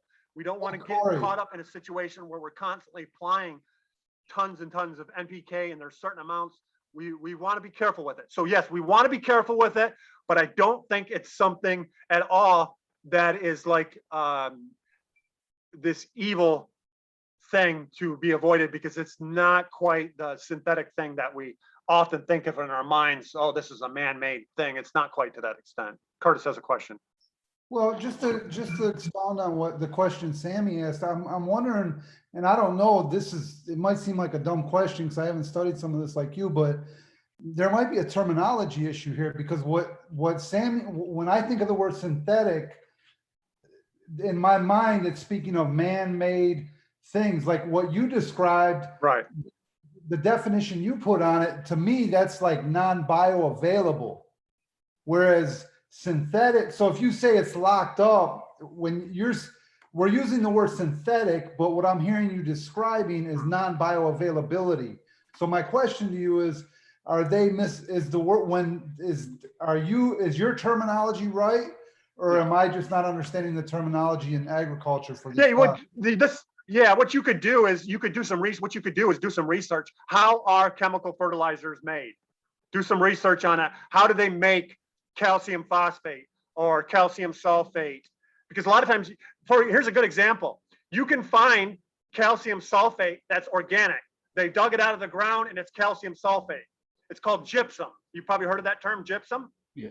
And you can put it in the soil as a soil amendment. You can also buy the quote unquote synthetic version of it, where they've taken calcium and they've taken sulfur and they've combined the two together to make a calcium sulfate. It's absolutely no different whatsoever than Doesn't the word, organic doesn't version the of word it. synthetic imply that they're adding an artificial compound? That's my question. Not, what do you mean artificial? All they're doing is all it is chemistry. If you take, you can do lots of chemistry experiments and stuff like that. If you take this chemical, this substance, this element, and you mix it with this element, the two, because the one is positively charged and the other is negative charged, they combine and they make what's called a salt. And it's not that they're not bioavailable, because a lot of these are actually very water soluble and they're very, very available. And that's the problem. If you apply too much of it, they're so available versus the organic form that they can cause problems in too high of a quantity when placed on the soil, because they're very, very available. But they're not synthetic in the sense that man has the power of God to create magnesium or they create sulfur. They're taking what's already there and they're just doing it just like you do in school. A lot of the people do chemistry lab experiments. You take this and you combine it with this and you have this. And a lot of times these things are already naturally occurring.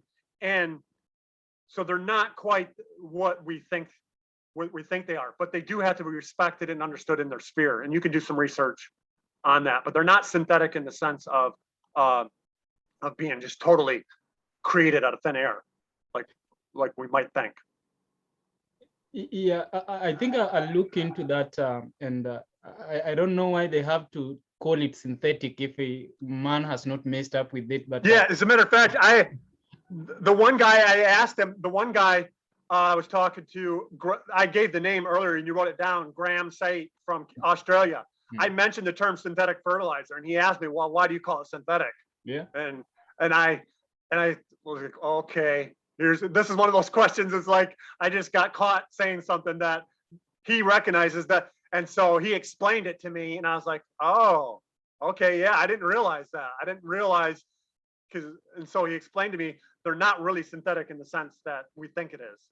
It's not that. I don't know how the terminology came about to be that, but it's not quite what it is. So it's in one of those areas. It's not synthetic in the sense of, completely man-made, but it's also not as, I would still categorize it. It's not, if you could find it in the organic form, always go with that. If you can find it, even if it's a little more expensive, if you can find it in an organic form, a gypsum, a calcium sulfate that's in an organic form versus the chemical form, go with the organic form.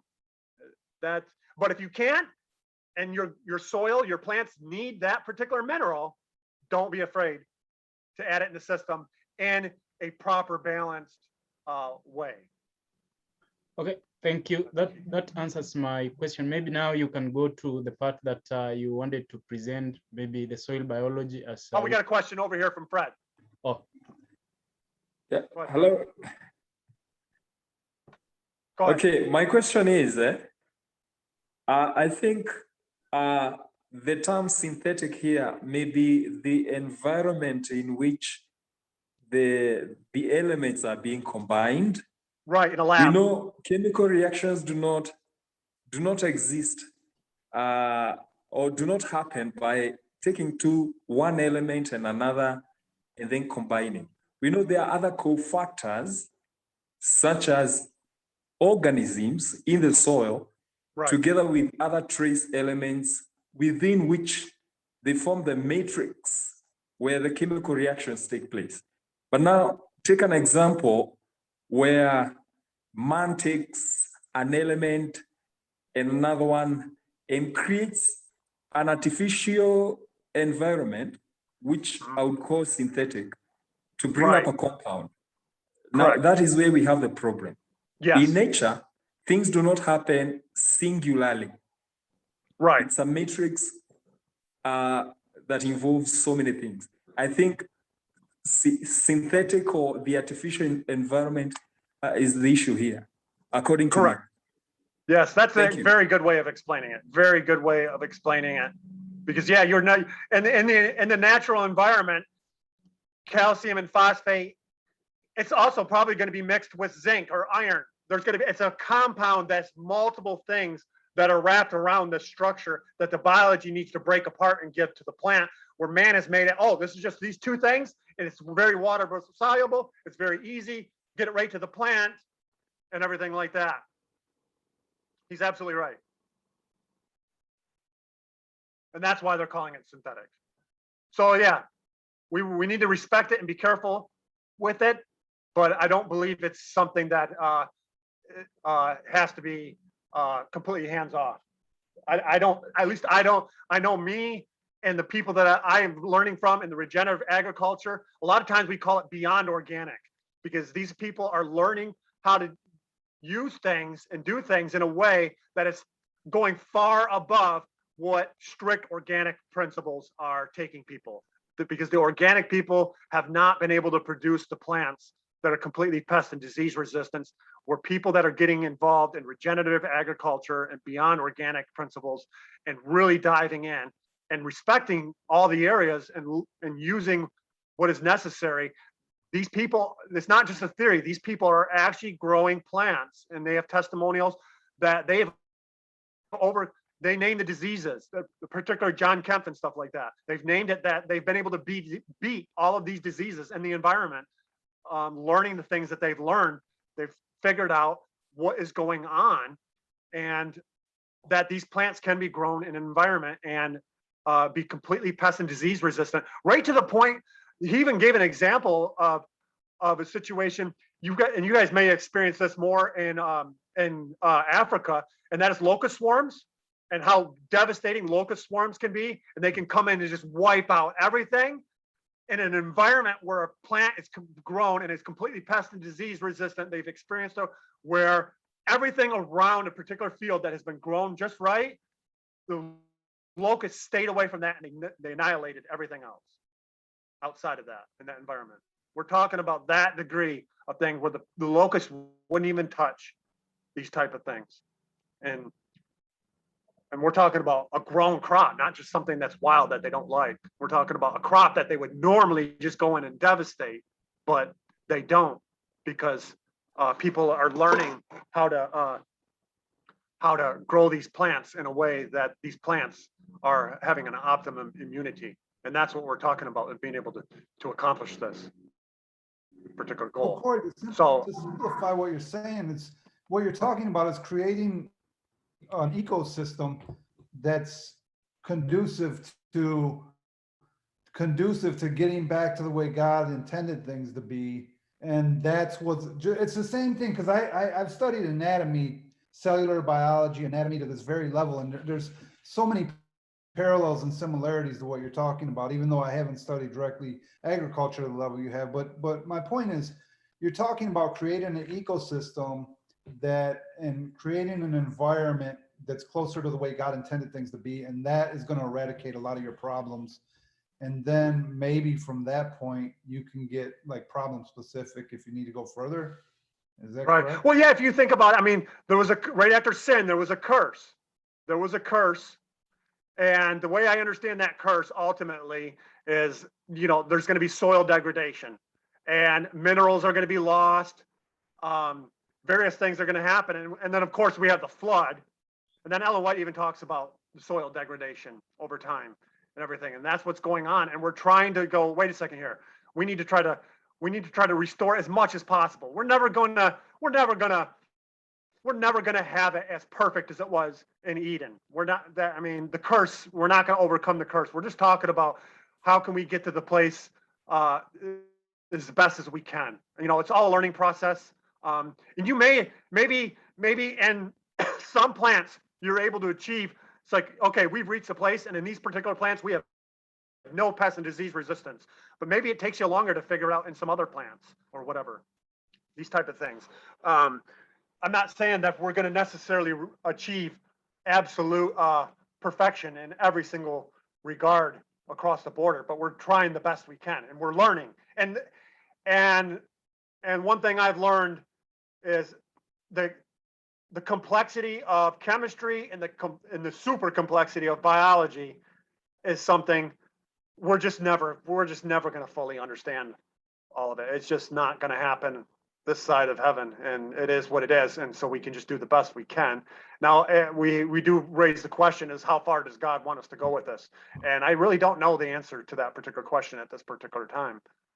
But it is something that some people might be like, you know, I'm just going to keep it simple. And that's fine. So each person will have to decide for themselves how far they really want to go with it, because it can get, there can be some complexity involved. And obviously remember what Ellen White teaches the principle about the health message back in the day. There were people in certain circumstances, environments, and situations that it wasn't practical for them to get off meat in their particular circumstances at that particular time. It's going to be the same thing with trying to do stuff with your soil and everything like that. You might not have something certain that you need available to you in your area, and you just don't have it. I mean, you're just simply going to do the best you can. So that's a principle that people are going to do the best they can in their particular circumstances in their environment. But as the world becomes more and more global and everything, a lot of this stuff is a lot of things are becoming more and more accessible to people no matter where they live. Although there can be some, obviously, some financial impediments. I mean, that could be a huge one. Financial impediments can be a very difficult aspect, especially in this particular area of being able to do things. So you have to keep that in mind, that at the end of the day, we're going to do the best we can based on our circumstances and what we have available to us. So if anybody has any other questions, I can try to at least move on and touch on some biology aspect of things before we run out of time. Yeah, I think you can move to the next step. Okay. Now, the biology aspect of it, obviously we just spent a ton of time on, and we're not going to go over there's so much. When we're talking about biology, we're talking about everything from bacteria, fungus, we're talking about earthworms, nematodes, everything that's in the soil that's living, and even on the plants in the air that's living. This is your biosphere, the biology of the soil. Now, obviously, there are things. What we're trying to do is create a robust biology that is the biology, just as in human health, you think that you're eating and that's giving you nutrition. It's actually the biology in your gut system that breaks down that food and makes the minerals in it available to you. It's the same way in the soil. It's the biology at the end of the day that we want to be able to robustly grow and feed the plants. The question is, what are the principles that we need to know and understand to be able to grow that biology and ever produce that biology? And the first one is going to be sufficient moisture, a consistent moisture, the environment. If you're constantly having flooding issues, you're going to have a degraded biology. You'd rather have the soil super dry out on you than flooding. Drying out biology can go dormant and it can come back. Yeah, it's a problem for the biology and it slows things down. But having a consistent moisture content, the right moisture content, that is important. But now here's the biggest thing about the whole thing has to do with biology, and that is photosynthesis of the plant. Photosynthesis is the plant is taking that sunlight and converting it into sugars. And what that plant does is it takes those sugars and it dumps them out of the roots into the ground. They're called root exudates. And that feeds the biology down there. Now, what you have to understand is that a plant, we have to begin to look at a plant as, okay, how efficient are these plants at photosynthesizing? look at it as a scale. If my plant is only photosynthesizing at 10% of its capability, that means there's a small amount of sugars that might be available, if any, that are getting dumped into that ground to feed that plant. So we're looking at what we're trying to do is increase the photosynthetic capacity of a plant to be able to dump more sugars and nutrients into the ground. And on top of this, when a plant is dumping sugars into the ground to feed the biology, what it's doing is all throughout the natural world, the insect community and everything, animals and plants and insects are communicating a lot of times with chemistry, smells, signals, pheromones, and these various things. And that's what's going on with a plant. When it sends down certain root exudates, it's communicating with the biology what it needs. What it needs. I need iron, or I need manganese, I need molybdenum, and it's trying to communicate with them, and that's why it's a system where the two are working together symbiotically. I feed you, you feed me, and it can. And I'm just trying to keep it at a really simple level because it can get even deeper than this. But so we're looking at plants as the key process in creating photosynthesis to feed that microbiology. So that tells us one thing. One principle here is, if at all possible, depending on your environment, obviously there are environments where they're snow covered. Obviously you don't have to worry about that in Kenya, and we don't have to worry about that here in Florida. But keeping something growing in your plots at all times, keeping that living root, keeping plants growing in there, in the biology, to feed that biology. That's one thing that we want to keep something growing in there constantly. Even if you're not going to have a crop that you're harvesting, maybe you're going to grow a cover crop. Keeping something growing in that environment to constantly be feeding that biology. That's very, very important. The next thing is that what you need is not only biology, but diversity of biology. And diversity, and this is true in our gut, this is why we need, through a diversity of food, we get a diversity of biology in our gut. And a diversity of plants is they need different things. So if you're growing a diversity of plants in proximity to each other, they are going to be feeding and helping a diversity of biology in that soil. And then that biology can work together. They don't compete. Where if you have a monocrop, that biology is surviving off of that one plant that it's getting off of it. But if the plants nearby it are different, it doesn't see that biology and that plant as competitive. It works together in synergy with each other. So so in nature you'll have different things. So you can companion plant different fruits and vegetables together and learn different things that you can do to grow, to be able to feed that diversity of that biology in the soil and grow it over time. Now, so different plants, and you can experiment with how close do you plant the plants together and various things like that, and what do I need and stuff. But the point is, the principle is diversity of biology based off of diversity of plants. Now, if the soil chemistry is there, you can let that process go on, and over time, it will get more and more robust to be able to get all of the nutrients that are available. Now, there's a way to speed this process up. And the way because if a plant, here's the problem with what I said about the photosynthesis. If we don't have an adequate environment in the soil because of the curse,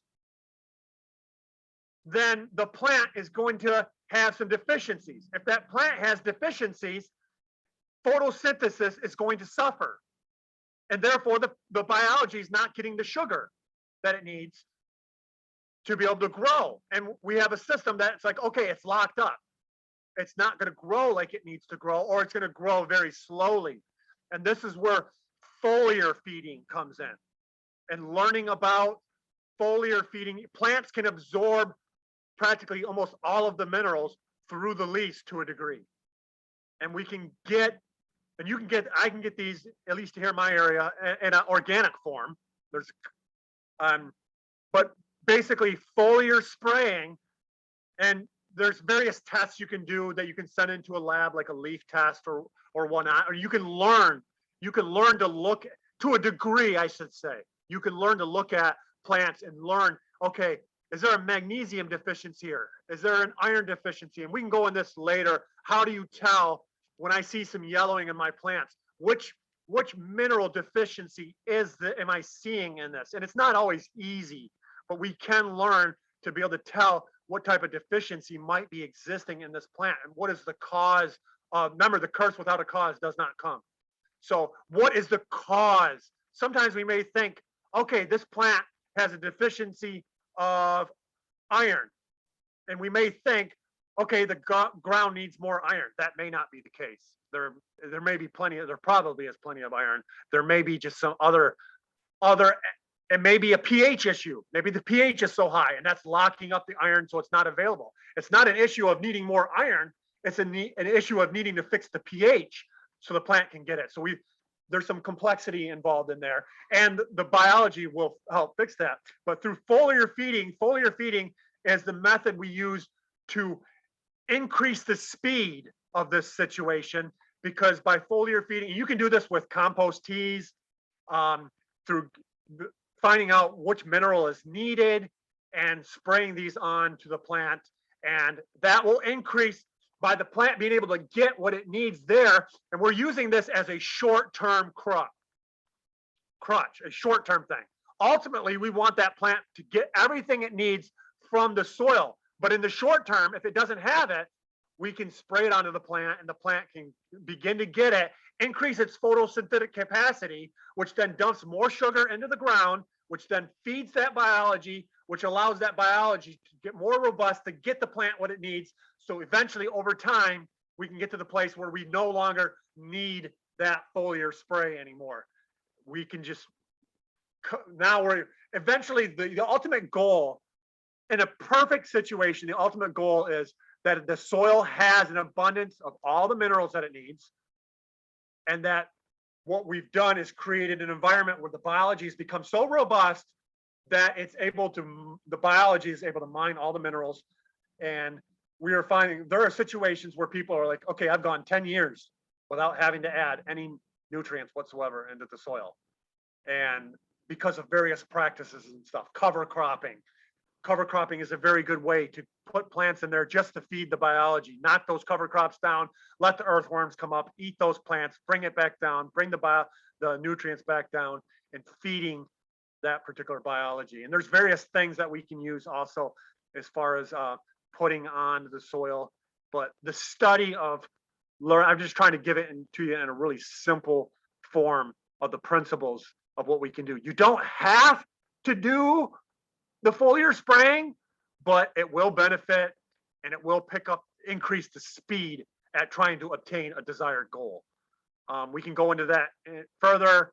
I'm sure there's things I'm not thinking about right off the top of my head, but if anybody has any questions on that particular area, we can go into it. And there's also, obviously, I think something that we need to look at, and that is the God factor, that I don't necessarily fully where does God, obviously God comes into this in teaching us the things that we can do and everything, but what else? There's a good example, the children of Israel were told every 7th year to let their land rest and to not sow crop and everything like that. And in the 6th year, a miracle was going to happen. And there was going to be an extra abundance of produce produced for them to get them through that 7th year.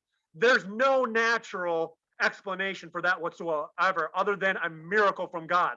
So that tells me there is a God factor in all of this too, that based on our relationship with God, our faith, our obedience with God, what is it that God is also capable of doing above and beyond what we can do as stewards on our part. That is another aspect that we need to look into and study and understand, because, you know, we talk about, okay, if I'm asking for God to bless this property and this produce, I don't know, maybe I can never figure out exactly what he's doing or whatever. But obviously, based on that Old Testament story of what God promised them that he would do, God is clearly capable of performing an extra blessing miracle on what we're doing, that we don't want to leave him out of it. You see what I'm saying?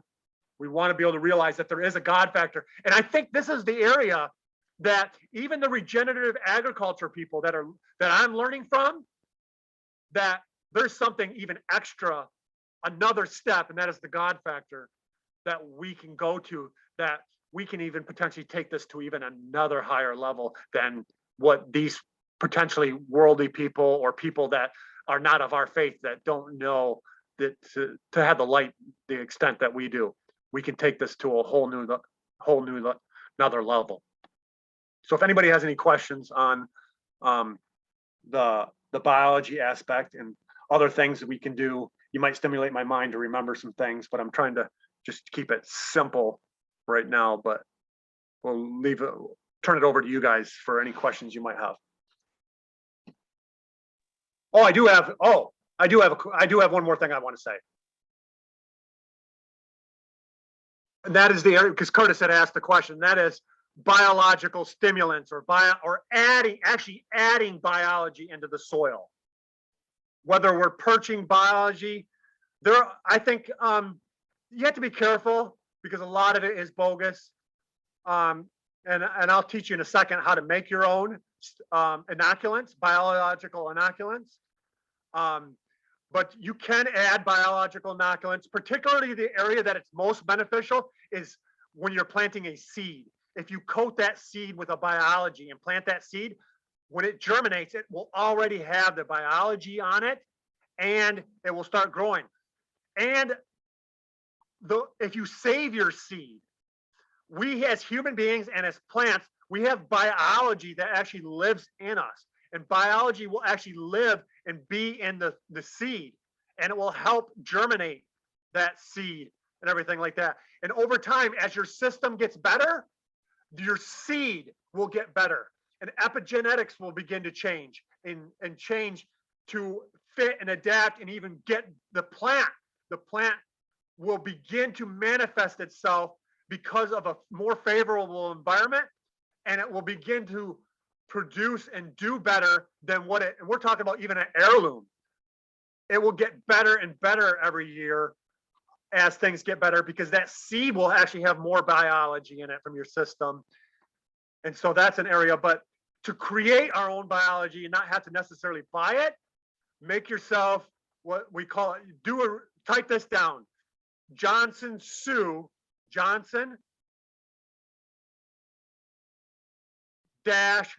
which is SU,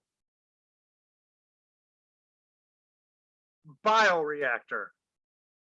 And it's not, the term bioreactor sounds complicated, but it's not. It's basically a glorified term for a compost pile.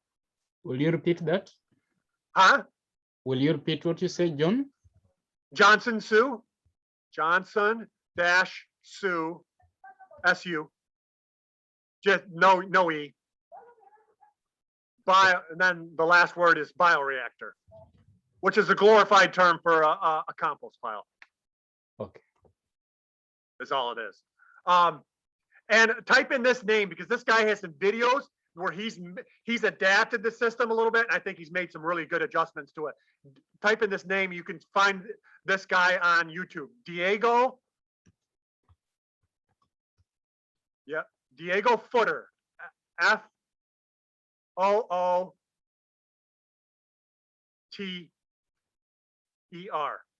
And he will have videos on how to make these things. And I'll just give you the simple principle here. It's a compost pile, a glorified compost pile that allows air to come into it, and it's a slow breakdown, so it becomes fungally dominated. What we want is a fungally dominated soil. A hot compost pile where you're constantly turning it does not grow the fungus in it. It creates a high bacterially dominated soil, and that can be beneficial, but a high fungally dominated soil is going to give you greater benefits than a high bacterially dominated soil. But you'll get both in it, but you'll especially get the fungal in it through a slow composting method. And here's the key principle: you want diversity. And if you want diversity, that means, all that simply means is adding as much diversity of plant material into that compost as possible. Whatever you can get your hands on in your area of diversity, add that into this system and let it slowly break down, because you're adding a diversity of biology. And then you can add that compost into the soil, or you can make compost teas out of it. You can make compost extracts out of it, and use it as a soil inoculant and stuff like that to add to your biology over the long term in your system. So that's a way you can do it for pretty cheap, and something that we can do as far as an inoculant purpose. I've almost forgot about that, but I wanted to add that in before we turn it over to anybody else that might have some questions.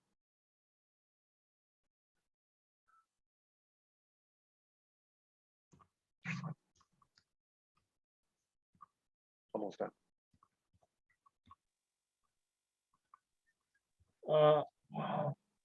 I think that was a nice introduction. Maybe we can pause at that point and pick it from there next Sunday, same time. Okay. Maybe if you just can give a final thought as we pray and meet next Sunday. Say it again. I was saying, maybe if you have a final thought, and then we can pray, and then we pick right there on Sunday. Okay, yeah. Does that before doing that, does anybody have any questions before we pray and close out, though? Yes. Yeah. I wanted to make a comment. Yeah. Okay. Thank you so much I'm sincerely appreciative of that presentation. And I thank you for bringing in the idea of soil biology in such a way that I have understood things are different from what we were taught in high school. Because for a seed to germinate, we were told there are 3 basic requirements. Number 1, it was warmth, moisture, and oxygen. But we have so many cofactors, Yes. such as organisms in the soil that are living, that need to be nourished. And I'm thinking about the modern farming methods that have left the soil exposed. Most people do not consider covering the soil to provide shelter for those living organisms. Correct. So you find most of the soils are exposed. They are disrupted all the time. I'm thinking Right. about the communication you're talking about between one plant and the other by means of fungi or other microorganisms that are part of the root system of the soil. And because of this communication, we end up having the plant producing. And then because of the interdependence between the plants, we have quality in the products that we get. But think about how agriculture today has disrupted the soil. And I think it's the high time we talked about the depth of tillage, how far deep we should go into the soil, or should we completely not disrupt the soil because we might be disrupting these organisms. So Yeah, I didn't even touch it. I'm emphasizing that point because you talked about communication disturbing the root system, disturbing the soil structure, and also the components that are supposed to be locked up in some way, they are disrupted, and we end up either losing certain minerals or certain factors, or maybe if not losing, but disrupting that communication so that we do not have certain factors communicating or relating, and we end up compromising the products. My final observation is, in Africa, you will find, a long time ago, I used to see earthworms. I used to see safarians.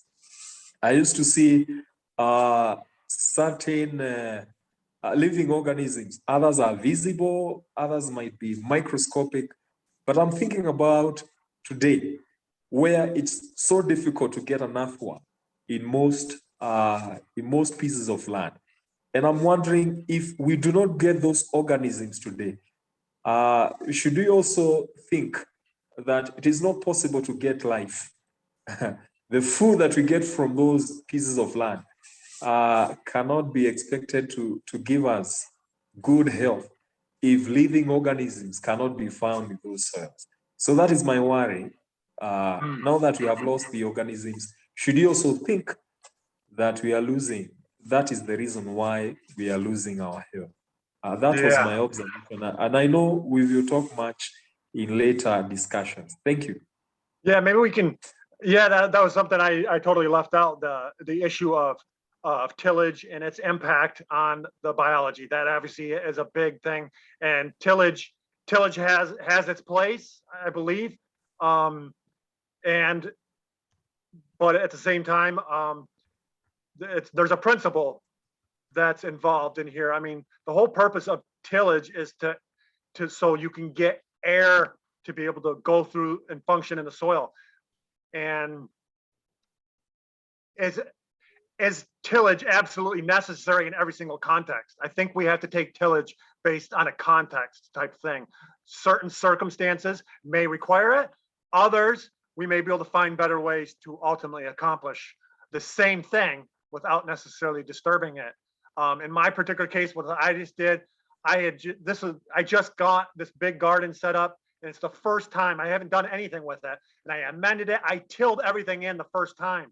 But going forward, because of the structure type of soil I have, I don't believe it's really going to be necessary for me to keep on continuing to till going forward in the future in my context. If I had a clay soil, I might need to do it a few more times or whatever over time.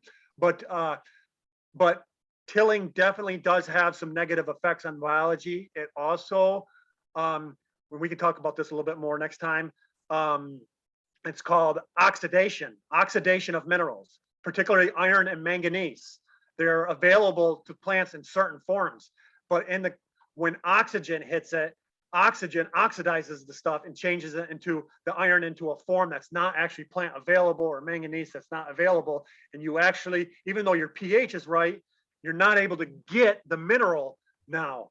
But there may be other benefits too. So it's not one of those things. We don't want to say tilling is evil. We don't want to say tilling is absolutely necessary in every single circumstance and situation. It's something that we have to study and talk about to learn. But you're absolutely 100% right. And the issue of biology and potential missing biology, that's a hard one, because when you're dealing with biology and you're talking about potentially millions and billions of different species, it's like, okay, the numbers are so high here. If something's missing, I just have no clue. So we just try to do the best we can. And we do that by, like I said, the Johnson-Su bioreactor, by adding as many diverse plants in the ground, as many diverse plants into our compost system. Maybe even if you're in another area that's not your area, maybe even gathering some plants or whatever from a different part of your country when you're visiting or whatever, and taking that back with you and adding that to your compost. You're potentially adding biology that you might not have. And a lot of people, here's another aspect of things. A lot of people think that, oh, there's evil biology and this biology is a pathogen. a lot of people don't realize this, but you know, you take like mosquitoes and various insects and things like that. These things weren't necessarily, we know that animals weren't meat eaters to the beginning. Conditions after sin caused animals to have to adapt to the circumstances. It's the same thing with biology. Some biology, if the conditions and things are not optimum, then that biology can become a pathogen. But under the right conditions, that biology can convert and do something and change in the environment to totally something different and actually beneficial and no longer negative to the particular plant. We think of things, you hear of things, oh, you got powdery mildew, make sure you get those leaves and everything out of the garden and everything, because it's going to cause a problem for your plants. It's like, wait a second, before I had powdery mildew, where'd it come from? It's already there. You're not going to get rid of it by just simply get rid of these things out of the environment. It's already there. The point is, the principle here is disease and pests are not the problem. It's the immunity and the condition of the plant. And when we get that in the right environment, the pests and disease are not the issue. And they're the same thing with us as a human being. Disease is not the issue. The issue is our health and our immunity. And these so-called pathogens and diseases and viruses and stuff like that will have no effect, or they'll actually change and potentially have a beneficial effect on us. So these are something that we can go into a little bit further next time, maybe more talk, particularly in the biology aspect. But if people want to learn about various mineral stuff, they can ask those particular questions too. But you're absolutely right, Fred. That's perfectly pointed out, because that's a big point of the biology aspect of, is there some things potentially missing? Probably in many cases there are, and we may need to maybe buy an inoculant. We may have to do some hunting around and make, like I said, some compost and add that in to be able to get these particular biology inoculants into our soil and add in which might be missing. But I think for the most part, even in really bad soils, you'll find that the biology is there. It just may be not in a robust state or whatever. And we just need to develop it over time. And when you're dealing with millions and billions, it's like, okay, what's missing? 10, 20, 30, 50, 100, 1,000, 10,000 different species. I don't think anybody's going to necessarily know.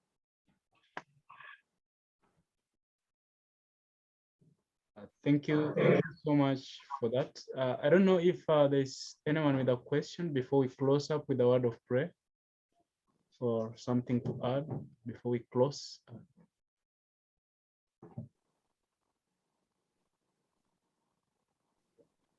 Okay, then we can pray, and I really appreciate for you availing yourselves for this. I know next Sunday also we shall be there to continue from where we have left. Otherwise, thank you so much, Brother Corey. I think, Brother Curtis, you can close up with a word of prayer.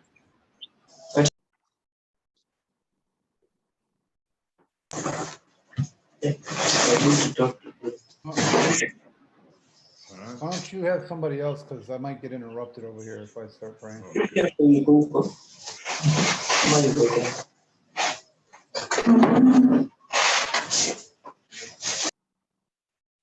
Timmy, you want to go ahead and just pray for us? Okay. Thank you, Heavenly Father. Thank you for gathering us to learn thy will. And we continue praying that you may give us your wisdom, Lord, to understand the things that we have to understand. And as we seek, Lord, even to improve our bodies, which are the temple of thy Holy Spirit, we pray that, Lord, the wisdom that comes from above may be our portion.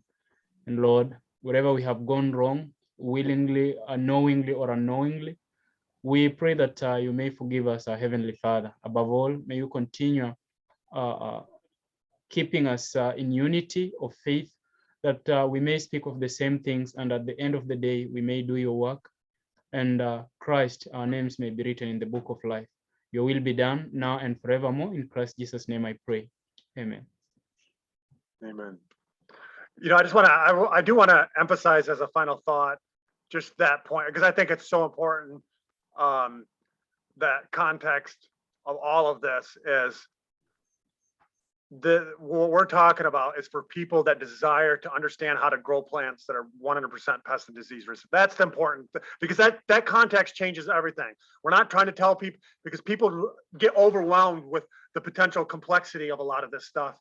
And they're like, man, I just want to keep it simple. That's fine. We're not telling anybody that they have to do it. We're just trying to show people that, hey, if there's a higher achievement here that can be done, and if you're interested in that, we need to study and look into these things to learn how to accomplish it. And that context is important because we're not trying to tell anybody that they're doing necessarily anything wrong or they can't keep it simple in their context or whatever. So that's just, it's important to make sure that's emphasized. Oh, thank you. Thank you for that. And good to see you, Corey, and good to see you, Curtis. It's been a long time, and God bless you all. Blessings. Bye for now.